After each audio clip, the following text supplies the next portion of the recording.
Aujourd'hui, Alex Pilot. Et là, tout le monde est sur le cul tellement c'est inattendu et audacieux. Les gens vont halluciner, je suis trop fort. Oui? Salut, c'est Poulpe à l'appareil. Ça va? Sacré toi, ça va? Oui. Je viens de montrer le pilote.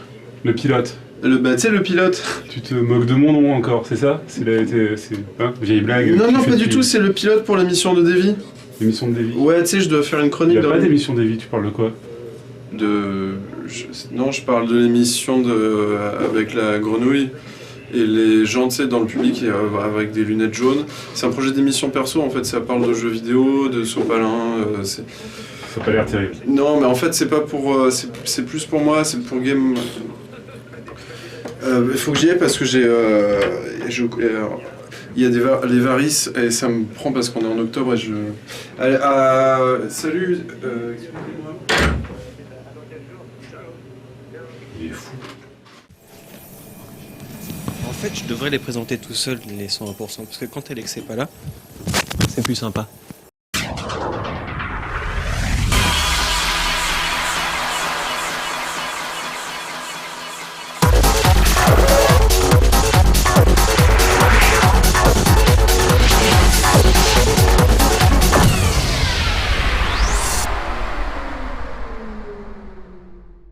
Non mais je tourne, hein, je suis sérieux. Hein. Sors de ce plateau, que je le fasse tout seul, que je me retrouve tranquille. Non, je rigole. Bon, il a un truc à me dire. Bon, je vous reprends tout de suite. En fait, ce qui est cool, c'est qu'avec le... Ah, non, bon alors on y va. En fait, ce qui est drôle, c'est qu'avec le retard de chez Marcus, on a battu notre record de... Le retard, c'était donc, on est quoi le jour? Mercredi 11, hein, c'est ça? Sonic et Mario qui ont retard d'une Sonic et Mario. Ah bah, du coup, on a battu notre record du nombre de personnes sur le forum. C'est comme ça qu'on va arriver à avoir des abonnements. Du coup, on a eu quelques abonnements en plus. Ah bon? Vous êtes vraiment débiles. Le mec débile. qui arrive sur le forum, il se renseigne sur l'état de la chaîne, il s'abonne. Donc faut qu'on mette en retard tous les chez Marcus et on sauve la chaîne. Ben voilà, c'est ça d'être une vraie star. Bah bravo. Je vous fais quand même le sommaire vite fait. Hein. Le sommaire vite fait, c'est quoi? C'est la critique de jeu de F1 2009. Donc je suppose évidemment que c'est un formidable... Vas-y, va qu'à tes occupations, hein, je m'en fous moi. Continue comme ça. Non, mais laissez-le. C'est pas grave, on est entre nous, c'est très bien. Donc F1 2009, devinez quoi? Je pense que c'est un jeu de Formule 1. Ah, incroyable. Oscillation sur un jeu qui s'appelle Audiosurf ou un studio? Bizarre, je sais pas. Alex? Un jeu. Et Hidden Palace, Konoha, qui est incroyable, qui est le perso créé en 97 par Namco, qui est monté par Jonathan. Et c'est forcément, cette fois je me tromperai pas, la cave qui nous présente ça, avec une cravate changée. Et bien sûr, tout de suite, on retrouve les news.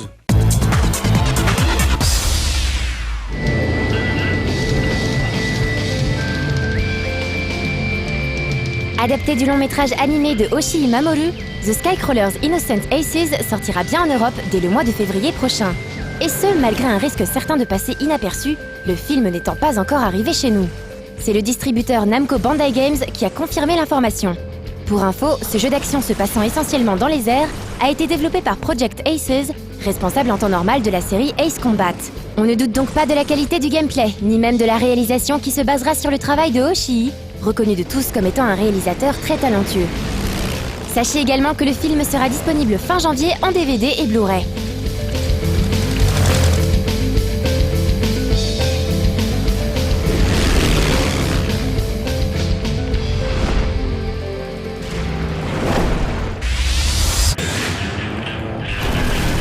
Selon une note circulant en interne chez Electronic Arts, le studio américain Pandemic, créateur entre autres de Mercenaries, aurait définitivement fermé ses portes. Plus de 200 salariés se retrouveraient ainsi sur le carreau, même si le noyau dur de l'équipe devrait a priori intégrer les rangs d'EA. Malgré cette triste nouvelle, les projets en cours comme The Saboteur ou la licence Mercenaries ne seront pas abandonnés. Pour rappel, Pandemic avait été racheté fin 2007 par Electronic Arts. I just love this part.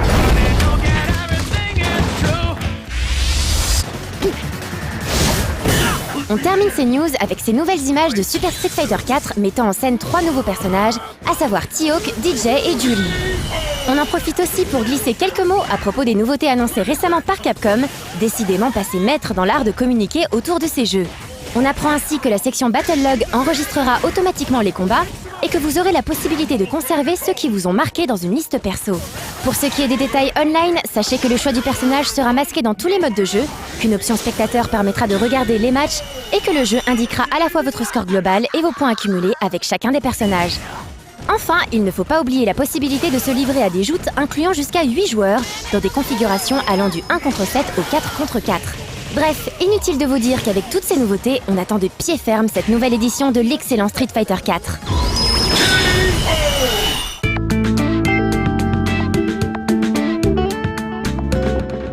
Souviens-toi non, parce qu'on parle de beaucoup d'abonnements, figurez-vous, en ce moment à No Life, et je pense que c'est le moment qu'on en parle, parce que après il sera trop tard. Donc moi, avant même que la chaîne commence, j'avais proposé à Alex une idée complètement débile. Est-ce que tu peux leur expliquer ou je le fais moi, Alex ? Ah, il a même pas de micro, ils sont branles de mes histoires, c'est incroyable. Donc alors, moi ce que j'avais proposé, c'est que No Life devienne une télé-réalité à part entière, une chaîne de télé-réalité, où il y aurait un compteur qui nous explique, en fait, comme je sais pas, une barre de vie, mais qui défile à l'envers, et c'est nos crédits, jusqu'à ce qu'il tombe à 0. Et là, on y arrive avec ce truc-là, parce que vous, grâce aux abonnements, vous nous remettez du crédit, mais par contre, on n'a pas encore la barre interactive, et je crois que ça n'existera pas. C'est pour ça que dimanche, notre ami intervient, notre ami, je devrais le dire, oula, c'est pas un ami, c'est un président. C'est pour ça que notre ami le président intervient chaque dimanche pour nous dire où on en est, non ? Donc finalement, je suis pas loin du concept de base, t'aurais dû vraiment m'écouter dès le départ. On aurait dû te créditer même. Ouais. Enfin, il vaudrait mieux créditer la chaîne.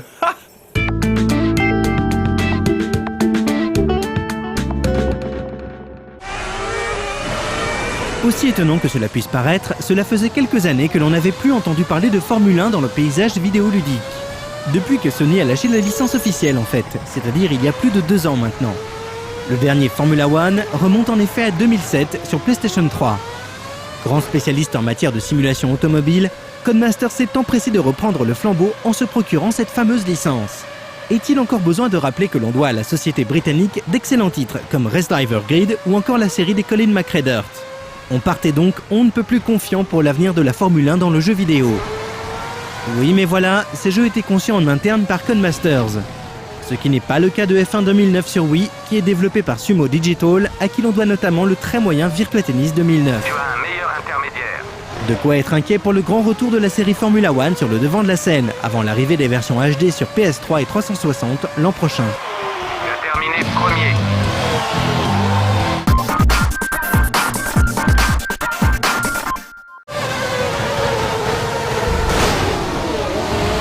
La particularité de F1 2009 sur Wii tient évidemment à l'utilisation des périphériques de la console. Deux manières de piloter votre F1 vous sont ainsi proposées. Vous pouvez d'abord choisir d'opter pour la Wiimote seule, qu'il faudra tenir à l'horizontale. Il suffira alors d'utiliser la reconnaissance de mouvement de la manette pour tourner dans les virages. En gros, inclinez-la vers la droite ou la gauche en fonction du résultat souhaité. Pour habiller tout cela, vous avez aussi la possibilité d'intégrer la Wiimote à une sorte de volant de F1 en plastique, à la manière du Wii Wheel de Mario Kart. L'influence sur le gameplay est quasi nulle. L'objet améliore uniquement la prise en main et permet une meilleure immersion pour les plus imaginatifs d'entre vous. La seconde manière de jouer, c'est d'utiliser le duo Wiimote Nunchuk. Dans ce cas-là, le stick du Nunchuk sert à piloter la F1 alors que la Wiimote permet d'accélérer et de freiner. Soyons clairs, la conduite à la Wiimote seule ou enrobée de son volant en plastique est très difficile à maîtriser. La reconnaissance de mouvement étant très approximative en l'absence du Wiimotion Plus, il suffit d'un petit geste pour voir sa voiture complètement virée de bord. Cette sensibilité poussée à l'extrême, non réglable dans les options, aura le don de vous énerver et de vous faire changer de mode de conduite. Car avec le Nunchuk, ce n'est plus du tout la même histoire. Si on ressent toujours que le jeu possède des lacunes certaines au niveau du comportement des voitures, le pilotage est plus facile. Le stick permet une bien meilleure approche des virages et donc une frustration moindre. Toutefois, d'une manière générale, les monoplaces s'avèrent trop nerveuses pour que l'on prenne du plaisir à les conduire. Pour ce qui est du reste, en course, les développeurs ont simulé le fameux KERS, introduit cette année en Formule 1. Il s'agit d'un système de récupération d'énergie cinétique mis en place par la FIA pour favoriser une conduite plus écologique. En gros, cela permet de collecter les forces générées par les F1 lors des freinages pour que les pilotes puissent ensuite s'en servir plus tard en course comme d'un boost. Dans le jeu de Codemasters, il suffira ainsi d'appuyer sur un unique bouton pour propulser temporairement la voiture à une vitesse supérieure. À l'image du KERS, toutes les nouvelles règles relatives au réglage mécanique sont présentes dans F1 2009, car il est possible de modifier sa voiture en fonction du style de pilotage souhaité. Cela ne va pas aussi loin que dans un GT ou dans un Forza, mais de nombreux paramètres sont tout de même ajustables. De même, vous aurez le choix d'activer ou de désactiver quelques aides de pilotage, comme le tracé en course, l'ABS, le freinage préventif, etc., etc. Mais l'atout numéro 1 du jeu reste la présence de l'ensemble des écuries, pilotes et circuits de l'année 2009. Vous pourrez donc incarner Button dans sa Brown GP, tentant de remporter le championnat du monde sur le tout nouveau circuit de Yas Marina, situé à Abu Dhabi.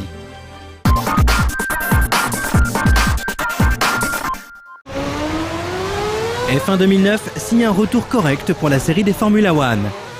D'emblée, vous serez satisfait de la bonne impression de vitesse laissée par le jeu, surtout en vue cockpit.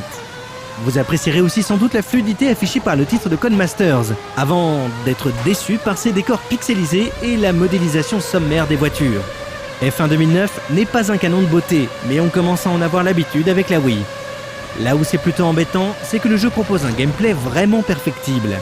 On ne prend pratiquement aucun plaisir à piloter les voitures, tant celles-ci réagissent mal aux commandes. Au moindre coup de stick ou de volant, la monoplace vire brusquement sur le côté pour s'écraser lamentablement contre un rail de sécurité. Il faudra une bonne heure avant de commencer à s'habituer à cette sensibilité vraiment étrange. F1 2009 accuse donc des défauts vraiment handicapants, même si en contrepartie, la licence officielle lui permet de proposer écurie, pilote et circuit de la saison qui vient de s'achever. En fait, à défaut d'être parfait, la réelle chance du jeu, c'est qu'il est pratiquement seul sur le marché, qui plus est sur Wii. Les fans de F1 n'auront donc pas le choix. Ils devront se rabattre sur ce titre en patientant avant l'arrivée des versions PS3 et 360 l'an prochain. Développées cette fois-ci par Codemasters, ces dernières devraient être d'un tout autre niveau.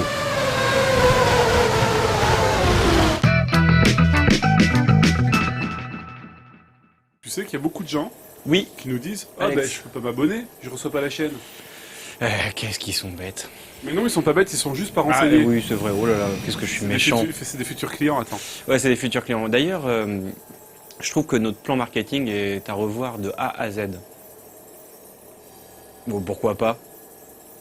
Peut-être juste de A à Y. De A à Y. A à X, allez. Allez, là, on est sympa.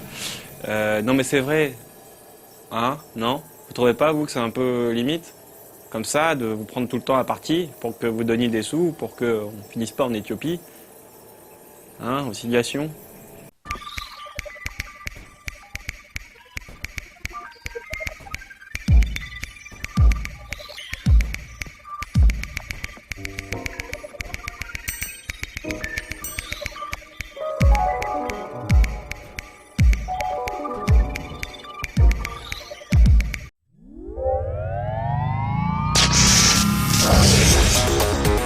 Parfois, dans Oscillation, je vous parle non pas d'une musique de jeu, mais plutôt d'un jeu musical. C'est le cas aujourd'hui, car je voudrais vous faire découvrir un jeu novateur du genre, Audio Surf. Ce jeu créé par Invisible Handlebar et sorti en 2008, présente tout d'abord un aspect graphique contemporain et plaisant. Des lignes pures, de belles couleurs et des fonds changeants, en bref une apparence très design.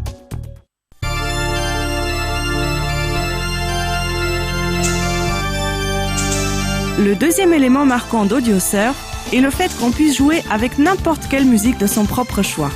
Elle doit simplement se trouver sur un disque dur dans l'ordinateur et être encodée dans un format audio habituel. Ensuite, le principe du jeu est simple. Selon le mode de jeu et la difficulté choisie, le circuit sera généré en rapport avec la musique. Il faudra alors diriger son petit vaisseau sur le circuit à plusieurs voies en ramassant des blocs de couleurs. Plus un groupe compte de blocs de la même couleur, plus le score qu'il rapporte sera élevé. Il faut noter que les couleurs chaudes, comme le rouge et le jaune, donnent plus de points que les couleurs froides, mais sont placées sur des temps plus rapides du morceau et sont donc plus difficiles à ramasser.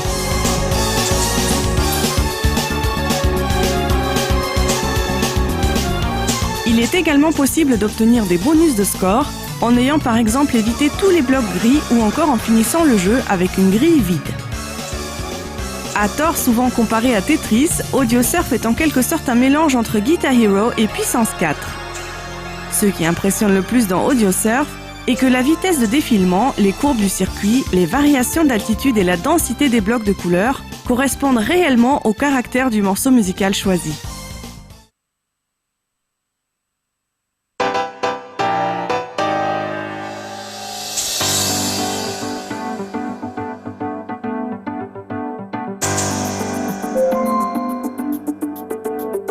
Un Ainsi, pour un morceau très rapide, le circuit sera descendant avec beaucoup de tournants très proches et une densité de blocs de couleur chaude très élevée. Pour un morceau plus lent, le circuit sera plutôt ascendant avec peu de blocs et dominé par des couleurs froides.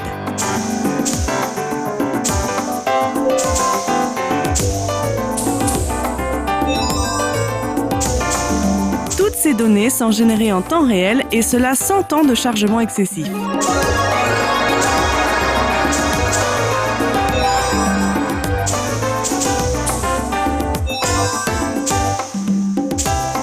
Sachez que malgré le prix d'achat très raisonnable, le développeur propose aussi une version d'évaluation gratuite. Donc surtout, n'hésitez pas.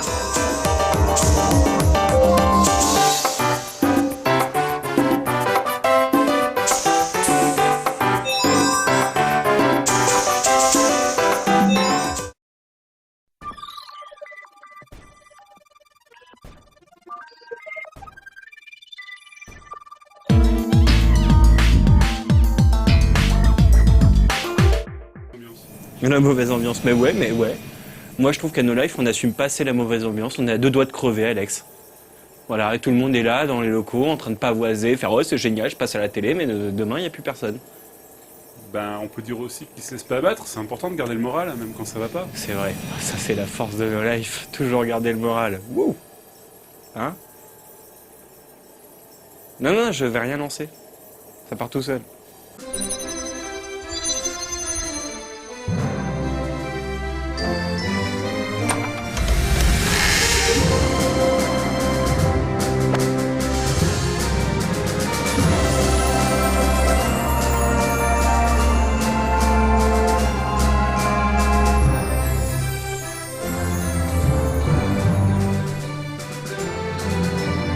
Bonjour et bienvenue dans Hidden Palace. Les consoles sont souvent le plus gros investissement des joueurs. Si à notre époque on n'hésite pas à dépenser des centaines d'euros pour se procurer des guitares et des batteries en plastique, il fut une époque où la manette était reine. Et pourtant, au milieu des années 80, Nintendo avait sorti l'artillerie lourde en matière de périphériques avec Rob le robot. Rob est en fait l'acronyme pour Robotic Operating Buddy, qui peut se traduire par copain robotique opérationnel. Au Japon, on le connaît sous le nom de Famicom Robot. Rob est sorti en 1985 et était proposé dans un pack Deluxe avec la console pour un prix assez onéreux. On pouvait également le trouver dans un pack avec le jeu Gyromite, le premier compatible avec cet accessoire. Ce dernier fait office de second joueur dans le jeu, il faut insérer la manette dans le socle prévu à cet effet, et Rob aidera le professeur Hector à sortir du labyrinthe technologique.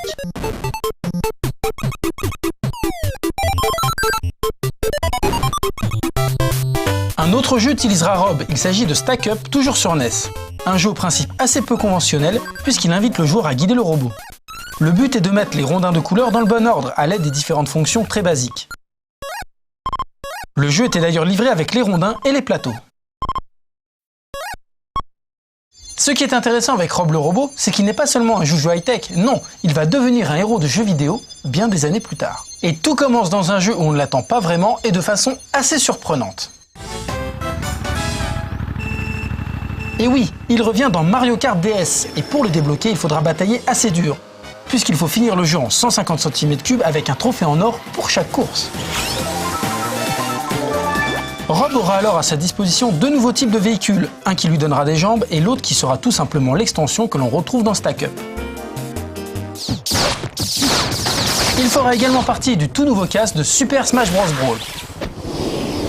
Dans le mode histoire, Rob tient une place prépondérante, mais n'en disons pas plus là-dessus car cela révélerait les intrigues du scénario.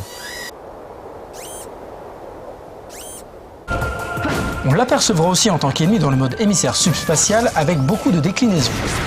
On y trouve donc des robes en mode camouflage ou encore élémentaires comme des robes de type feu. Il est également possible de jouer avec une fois débloqué.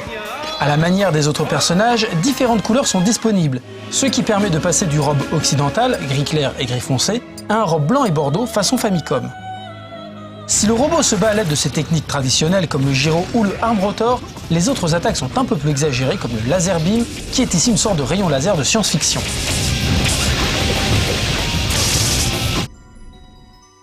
Rob a aussi eu le droit à plusieurs hommages, notamment dans l'Ailatoire sur Nintendo 64. Il n'y apparaît pas physiquement, mais le robot chef opérateur du Great Fox, le vaisseau mère, s'appelle Rob 64.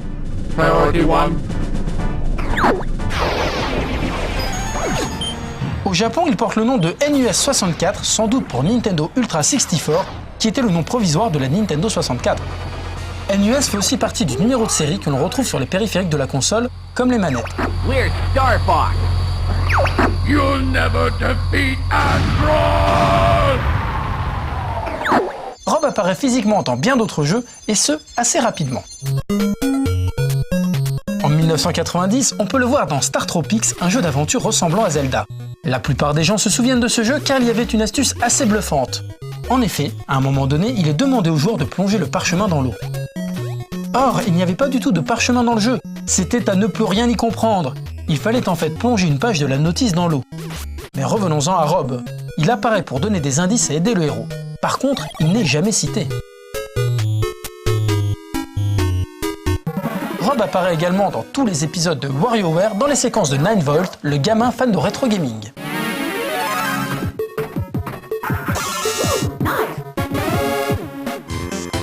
Dans WarioWare Twisted, on peut le voir clairement dans la chambre de 9V. Dans WarioWare Touch, il apparaît très discrètement. Durant la phase de boss, il faut détruire des tonneaux, et dans l'un d'eux se trouve le robot.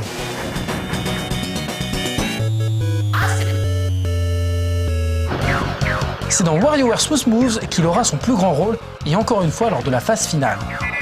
Cette phase se joue comme Star Fox sur Super Nintendo, à la différence que le boss est Rob qui tient le zapper, le pistolet de la NES. Et on retrouve notre robot buddy dans bien d'autres jeux encore. Dans Kirby's Dream Land 3, notre ami tout rond et tout rose rend visite à certains membres de la famille Nintendo. Il croisera dans son aventure le professeur Hector accompagné de son robot fétiche.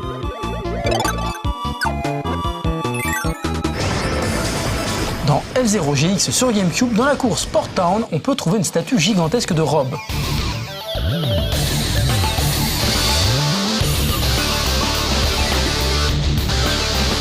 Super Smash Bros. Brawl reprend intégralement cette course comme arène de combat. On y trouve donc une nouvelle déclinaison de Rob dans ce jeu.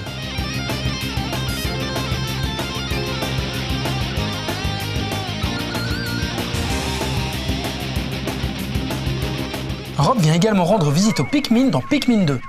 Il fait en fait partie des trésors à découvrir, à l'instar des disquettes et autres Game & Watch à trouver.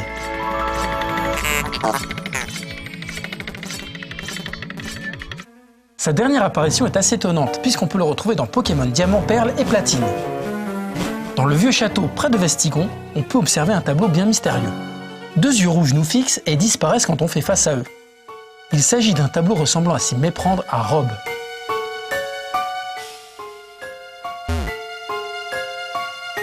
Mais là où Rob fait vraiment fort, c'est quand il arrive à s'incruster dans un jeu d'un autre éditeur que Nintendo, et même mieux que ça, sur une console d'un autre constructeur. En effet, on le retrouve dans Beautiful Joe, un jeu Capcom sur GameCube, mais également sur PlayStation 2. Dans le dernier niveau, en plein milieu des sbires, on peut trouver Rob. Ce qui est assez étonnant, c'est que les développeurs aient laissé ce périphérique Nintendo sur un jeu d'une console Sony. Si les personnages Nintendo ont pratiquement tous connu leur heure de gloire, il n'en est pas de même pour les accessoires. Non mais imaginons que dans 10 ans par exemple, on se retrouve à jouer avec la Wii Balance Board dans un Mario Kart ou dans un Smash Bros, non pas en tant que périphérique, mais en tant que joueur. Ça ferait bizarre, non ?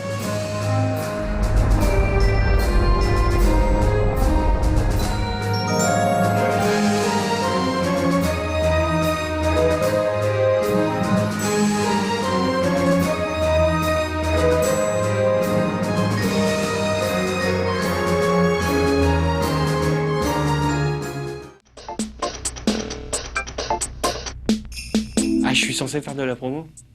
Ah, je vais faire de la promo. Figurez-vous que très bientôt, très bientôt, vous allez retrouver les animés sur nos lives. On en avait parlé la semaine dernière. On nous avait dit dans 2 semaines, donc maintenant c'est plus que dans 1 semaine. Non, mais je crois que ça a commencé là. Ça a commencé là, vous vous rendez compte, ça a commencé. Donc promo sur les trucs qui ont déjà commencé. C'est ça la force de No Life. C'est juste que quand on tourne, tu l'as pas encore vu. Sauf que quand je tourne, je l'ai pas encore vu. C'est quoi déjà la série? Et ben justement, je voulais que tu devines. Ah oui, on devait deviner. La Gainax, Gainax,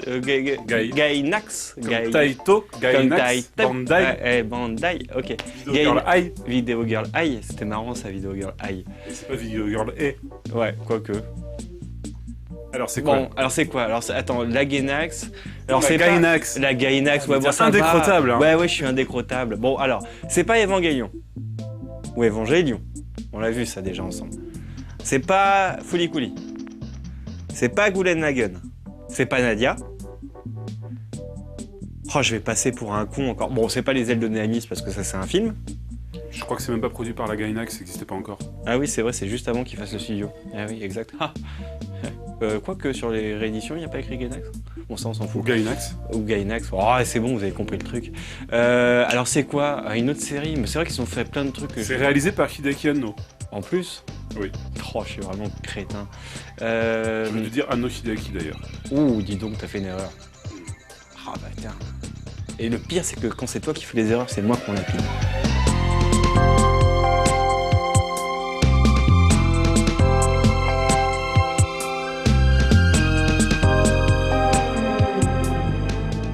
Alors putain, il faut que je... 3 séries. Et il reste Abe no Baishi, Kalekano et Gunbuster. Bah, mais c'est le truc de la route là, Bedowashi. Abe no Baishi, c'est le truc où il y a 2 adolescents qui vont dans plein de mondes différents. Ils vont dans le monde des RPG, dans le monde de Ouais, c'est l'espace. ça, et puis c'est la grande rue. Ouais, la grande rue marchande. commerçante, ouais. C'est vrai que c'est la Gainax qui a fait ça? Mais bien sûr. Putain, je me souviens plus. Donc, C'était sympa ça, c'était sympa. C'est dans le thème. C'est dans le thème en plus. Moi je mettrais une option que ça, là-dessus, et ensuite il y a quoi? Kalekano ou Gunbuster. Ah ouais, bah Gunbuster c'est déjà fait, donc on va pas... Si, on a ce manque de classe? Non, non, C'est vrai, repasse comment pas j'ai Gunbuster. pu oublier Gunbuster, la honte quoi. Donc c'est pas Gunbuster. Bah donc c'est le dernier. Kalekano? Ouais, le truc que je connais pas. C'est ça. Et alors, c'est bien? C'est excellent. Tu fais pas de la promo là? Moi, je trouve ça formidable. Mais bon. Et bien sûr, abonnez-vous parce que ça fait partie des programmes que vous ne pourrez pas retrouver avec votre abonnement. Oui, mais c'est grâce à leur abonnement que ça Que nous, peut passer sur on peut le live. passer. Ah, bah oui. Oh, bah, moi qui voulais finir bad, toi tu finis good. Bravo. Je dis juste la vérité. On a fini ou pas ce 101%? Oui, merci Pili. Merci à vous.